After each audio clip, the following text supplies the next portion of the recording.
Welcome to New Hire Training with 21st Services. This is the program for 2016. Congratulations on being hired on with us. The following information is going to go over information about the insurance industry, history, requirements of a contractor, etc. Let's get started. Now, as an independent contractor, these are the requirements that we're going to have for you. You must maintain a professional composure at all times. That includes attire, demeanor, and your composure overall. We really can never have you cracking under pressure, or an insured that's angry. You can never retaliate at all, anything like that. You must always be even-keeled, professional, and friendly. Along with that, along with you being a contractor, we're going to treat you as contract labor, which means you are self-employed with us. So that with that comes an understanding of a client versus an employer relationship. We will be your client. We will not be your employer. What that means is that you will be turning in work that you are proud of. If we are not happy with the work that you're submitting, we will move on to somebody else's services. Along with those comes self-managing skills. You were given 20 days to return a report to us. Within that 20 days, we don't really follow up with you much outside of rush reports. If a report exceeds 20 days, we will require updates. Those updates come twice a week. They should be available Monday morning and Thursday morning for review within the office.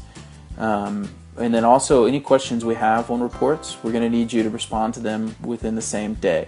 It can be that evening as long as we have it the next morning when we come in first thing. That's really what we're looking for. As far as the company goes, it was founded in 1980 by Jerry Tomlinson. We have grown from servicing Louisiana only to servicing the Southeast, doing both personal and commercial lines reporting. In the personal lines field, we also do high values as well.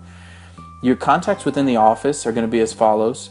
Marcia, she is the vice president. She handles the majority of personal lines work, and then of course any payment options or any payment questions that you have. Sandy is going to be the head of commercial lines. She's doing the reviewing and asking any of the questions for you. Alex handles personal lines reports as well as all of the assigning and following up on inspections. So she's going to be a lot of your contacts for providing those status updates. Michael, which is myself, I handle the daily operations, client relations, sales, marketing, things like that. So my role within the day-to-day operation is a little bit less and a little bit not as helpful to you. Okay. I wanted to give you an idea of what we're going to be going over as well. Really, you are going to be the eyes and the ears of our client, okay? You're going to be on site representing them, so we want your pictures in the report to make them feel like they're on site. They're there walking around looking. All the information that you're collecting has already been collected. They're submitted by the agent to our client, and we're double checking everything. We're basically making sure that nothing the agent has submitted is incorrect or falsified. Now, with these agents that I was talking about here, we're going to show you the chain of command. You have two sides of the market. The first side I want to talk about is actually the standard lines market.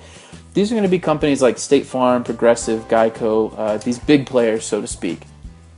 And what these guys do is they come into an area and they basically pick the cream of the crop on everything that they want. They have their own retail agents who write almost exclusively through them for things. And then that retail agent deals directly with the insured. So it's really a simplified chain of command there. It's very streamlined, and they are very big and very good at what they do. Now the E&S side, which stands for excess and surplus, this is basically the surplus of what the standard line guys didn't want. The chain of command starts out at the company at the top, which you have your equivalents to State Farms, which are companies like Hallmark or Endurance. And then they deal with MGAs or brokers. And what these MGAs or brokers do is they have a book of agents that they deal with. And now these agents deal with insureds. So at the bottom you've got Dave Landscaping. He doesn't fit into he can't get a policy from a State Farm, so he goes to John Doe's insurance agency. And then John Doe shops his rate through different MGAs and brokers, and those are our clients. Those are the people that we represent.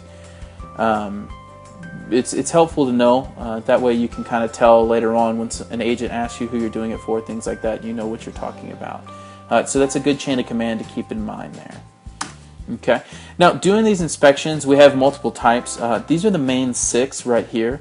You have multi-peril, which stands for property and liability insurance.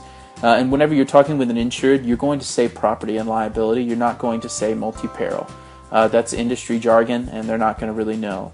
The next one they have is commercial fire, which is property only. That means your inspection is going to be focusing on the building and its quality, its any problems, leaks, anything like that. OL&T stands for owners, landlords, and tenants. But when you're talking to somebody, it's going to be liability insurance. And liability insurance is what we call slip, trip, and fall hazards. So you're going to be looking at things around the building, debris, step-ups, curbs, things like that, that could cause problems. Then comes garage liability, which is going to be a lot of mechanic shops, car sales, things like that. Then inland marine, which is going to be an equipment inspection. You may inspect farm equipment or construction equipment, verifying serial numbers and so forth. And then finally M&C, which is manufacturers and contractors. These are actually telephone inspections. We have a telephone department that handles the majority of these, but I wanted to mention it here because sometimes we do those on site. And that will require you to go out to a construction, maybe a contractor's location where he's building a home or something like that, and check over safety procedures and things like that. These four right here are going to be less common. Job site M&C is included in that less common group. Commercial auto, which would be looking at fleet vehicles or tractor trailers. And then finally, the last two are going to be audits. These are very, we don't do many of them that would pertain to this training right here, but I did want to include it because an on-site audit, we may actually send you out there to collect some financial information from an insured on-site. But the rest of them are done via telephone and fax, so it's not a big deal. Finally, I wanted to show you, this is our basic form. We call this the commercial package. This is going to cover multi-peril, commercial fire, and OL&T. All of these forms were originally designed by underwriters that were clients of ours, and so they have a very logical format. They have industry jargon in there. Everything should be extremely straightforward. It's checklist style, so you can get through it. It doesn't take a whole lot of training just to fill it out. And then once you're online and you fill out this information right here, you're going to do the check boxes on the website, and then when you go to the next page, it's actually going to print out narratives for you. And so in these narratives, it's going to auto-generate some of it, and then it's going to give you the opportunity to add on to that to get more specific about certain things. And then basically you can make it your own. You can give us the additional information you want. Now we're going to go into the report itself on a separate training video, but this will be the end of the intro.